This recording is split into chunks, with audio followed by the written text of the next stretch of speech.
Welcome back. As promised, we're now going to discuss the stock of the moment. The biggest Nifty gainer, Bajaj Auto. It's up 5% after reporting earnings that were better than street estimates. The margins actually surprised the street positively. Margins went up to 18.3%, which is a 180 basis points year-on-year improvement. Rakesh Sharma of Bajaj Auto joins in now to discuss all that has transpired and the way forward. Mr. Sharma, good morning and thanks for being with us on the show. I want to first start by understanding what led to this margin beat. Was it largely due to a higher export share and better currency realizations, or did some part of the margin up move come in from a better model mix within the domestic two-wheeler segment as well? Morning, Sonia.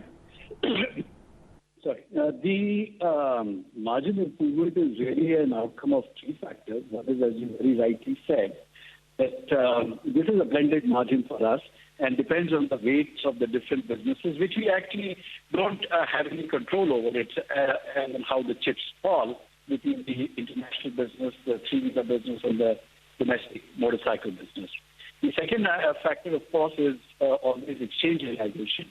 But the third and very important factor, which is actually an outcome of our initiatives over the last 12 to 15 months or so, is also what you alluded to, which is an almost sort of a re-strengthening and restructuring of our domestic motorcycles portfolio.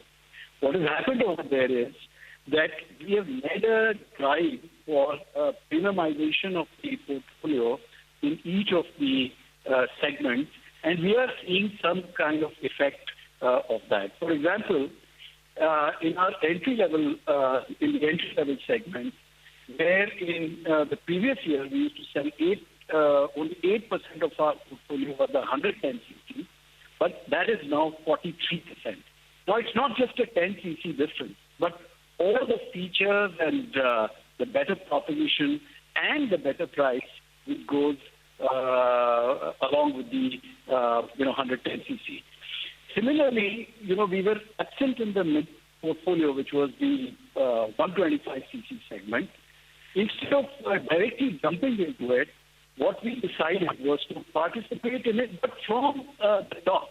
So we actually extended our Pulsar brand with the same DNA, with the same features, with the same styling, same proposition to the customer, and trying to attract the customer upwards into the 125cc. So again, it's just a 25cc difference, but the pricing and the proposition, etc., is all drawn from the S segment. So that also has really benefited us because we've captured, it's accounting for 8% of our portfolio now and captured a very handsome market share. And finally, again, in the sports segment, we will see this hopefully play out in the future. There, again, our attempt is to take the conventional 150cc customer up into 250cc. So today, if I include some of the other brands which are there with us, which is KTM and Husqvarna, we've got 4 250cc fast bikes to attract the sports segment customer and pull that customer up further upward in the portfolio. Okay, we got that. The line is a bit scratchy, so I'm just going to ask you once more to elaborate on, of course, you spoke about how premiumization of the motorcycle segment helped you in your revenues, but on the margins, any cost-cutting measures that Bajaj Auto is taking which will help you hold on to the margins at 18% over the next few quarters?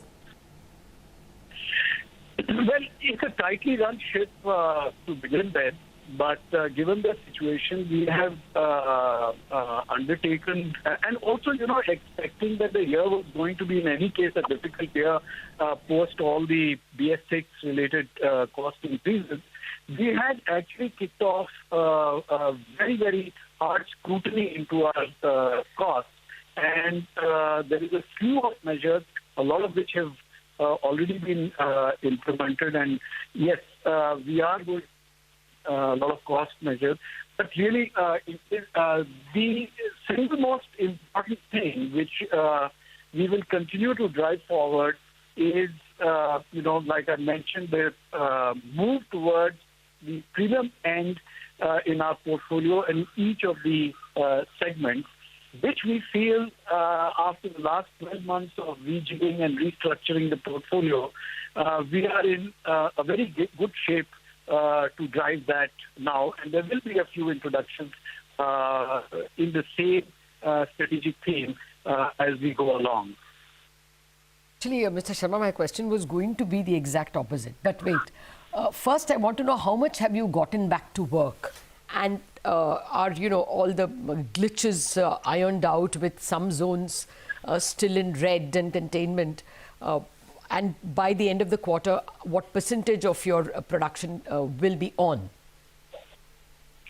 Well, in our plants, as we speak right now, we should be able to produce up to 50% of our capacity. And let's say by the beginning of June, we think we will be able to do 75% of our capacity. A lot of effort has gone in working along with the local authorities to get the plant sorted out and get all the operating protocols of where to get the labor, etc. That is also extended to, our ecosystem of Tier 2 and Tier 1 vendors and helping them also start up safely and securely. And a lot of work has gone in that.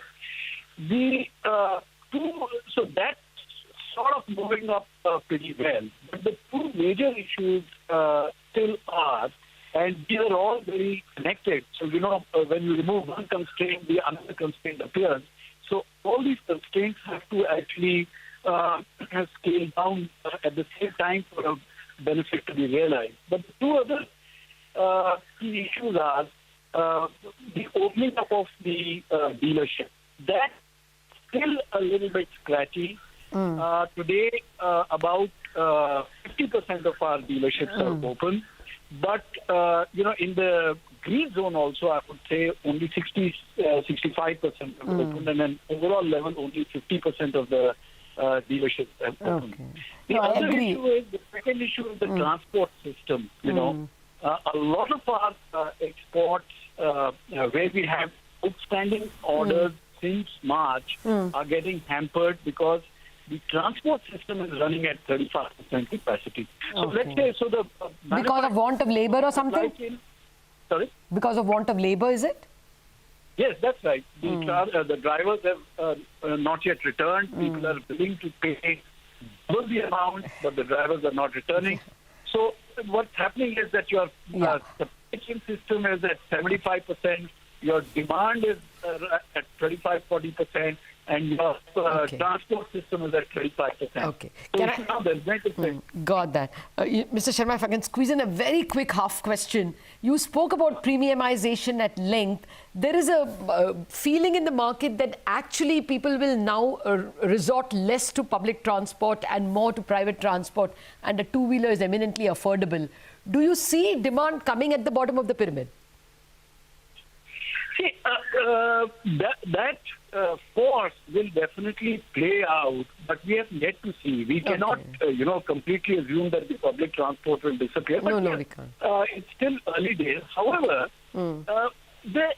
what we are sensing is that the impact of COVID is not such that it will cause major structural changes to the, let's say, the architecture of the business society between bottom, middle, and top. Those kind of things will still remain.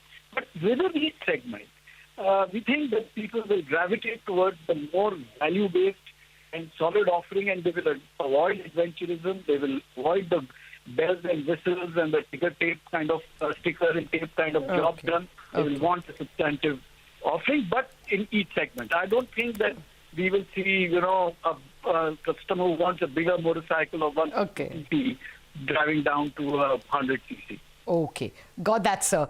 We do want to speak with you at length. We will do that at a later date. At the moment, other issues also to be tackled. Thank you very much indeed for joining us. Thank you, sir. Okay, we have the other issue that I'm wanting to tackle is what we have been telling you on that red band. There is Defence Ministry with some alacrity, unexpected speed, has already put out in the public domain the list of 26 defence items which can be procured only from local suppliers, irrespective of the price. One possible producer of these is L&T. So we've invited Jayant Patil, whole-time director and senior executive vice president at L&T Defence Business, to join us. Good morning, Mr. Patil.